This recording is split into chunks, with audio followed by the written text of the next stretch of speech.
So, welcome to this week's edition of Eco Talk Rewired podcast edition. So, today I'm going to be talking about heat pumps. And if you know me, I'm very heated on the whole heat pump debate. I'm not a big fan of them.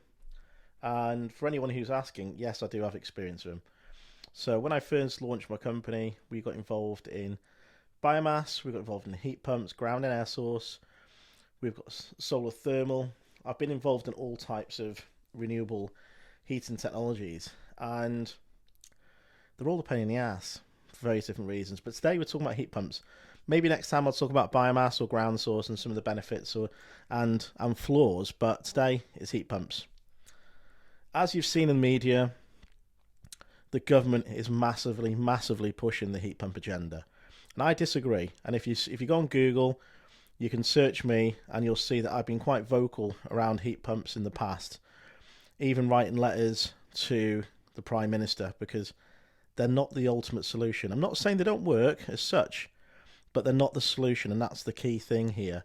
And they're not right for everyone. There are other technologies that I believe are a better solution for different people in different homes. So some of the issues with heat pumps is, one of the things we've got in the UK is, especially in Wales, we've got one of the oldest housing stocks in Europe.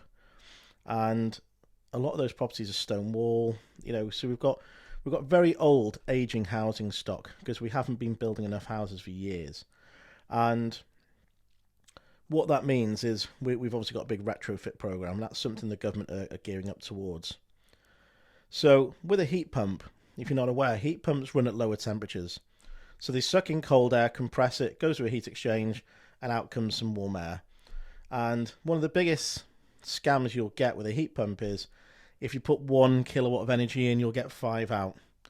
Yeah, maybe in laboratory conditions you will, but not always in real time.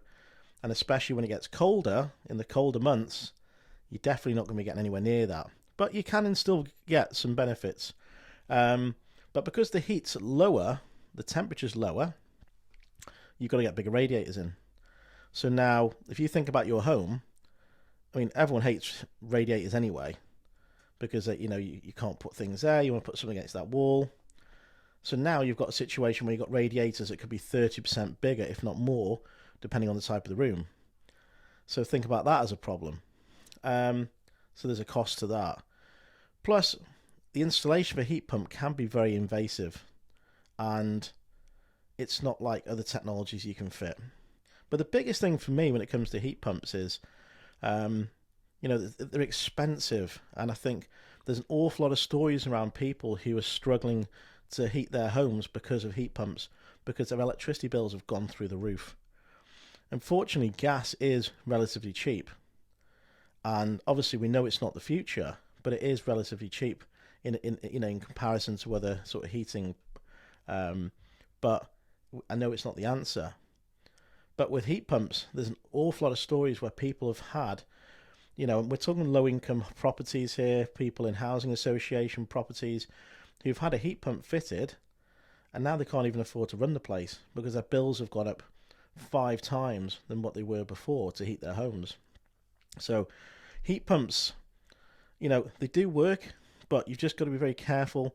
It's very easy for them to be designed wrong, fitted wrong. They're quite complex. If you've ever seen a heat pump installation, all the plumbing work and the control valves and things, they can be fitted wrong quite easily.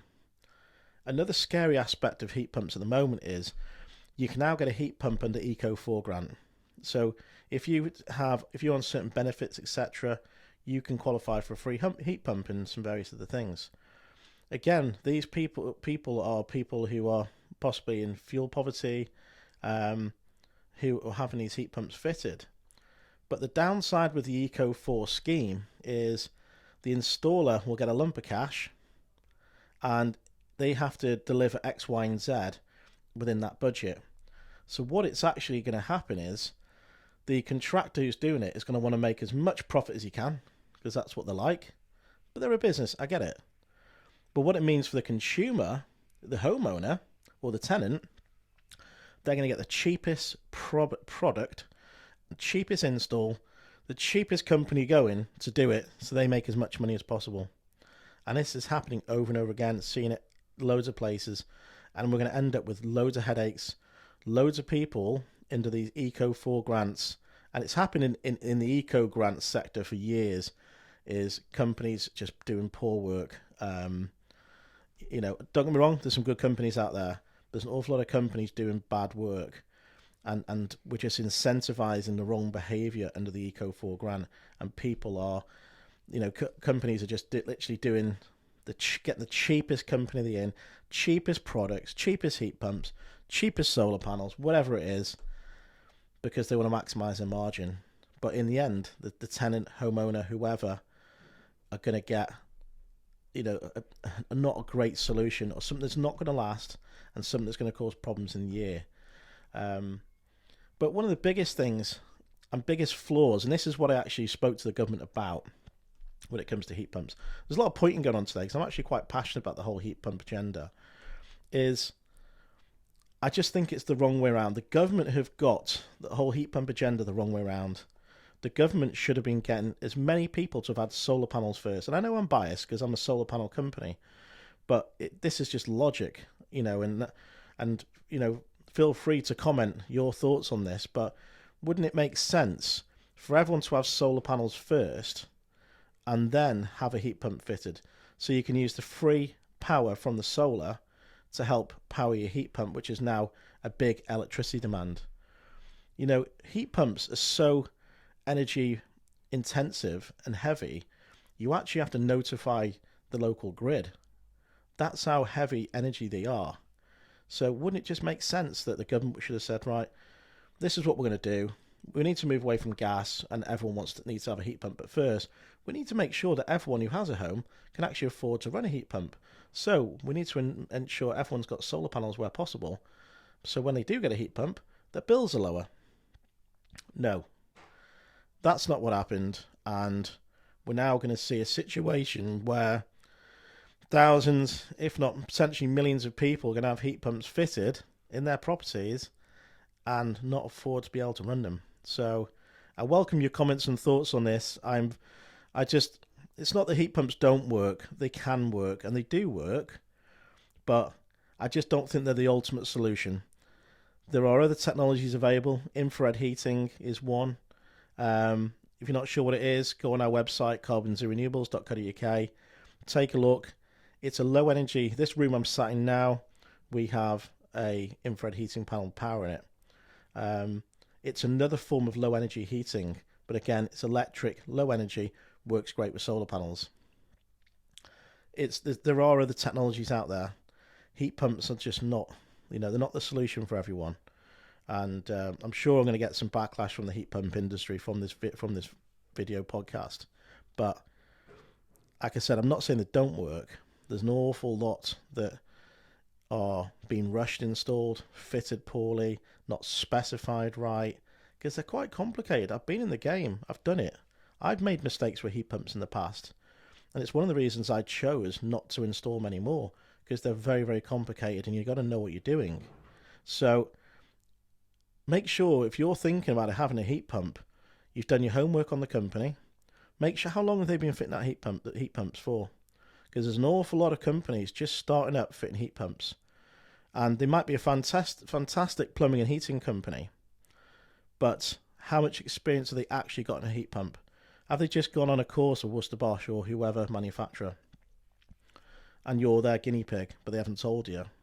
There's loads and loads of companies just joined the MCS register being a heat pump. And I know everyone's got to start somewhere, but do you want that person to learn from your home? So make sure you get a bona fide company who's got credible warranties, who are going to stand up if there's an issue. You can get them back. Obviously, make sure they're MCS certified. That's the very minimum.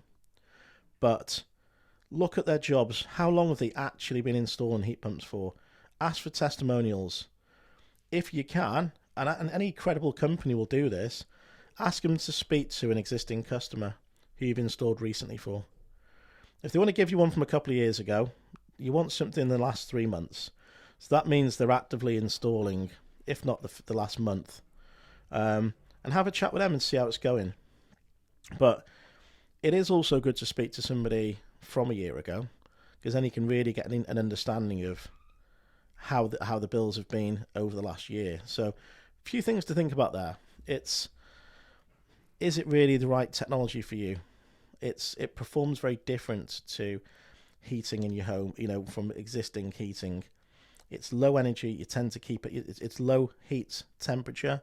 It tends to stay on longer. It's not like our standard convection heaters we have now. So just think about it and do your research, do your due diligence, and make sure that you're getting the right company, because it's an awful lot of money to spend if it goes wrong and you can't get that company back because they've disappeared and they're not interested. So heat pumps, for me, they're not the ultimate solution. There's other technologies out there. If you are considering a heat pump, be careful. And I would highly recommend you invest in solar panels as well, because what is going to power your heat pump? So get some solar to help offset those running costs. So that's Gareth, Eco Talk Rewired. Thank you for tuning in, and I will see you for next week's episode of Eco Talk Rewired.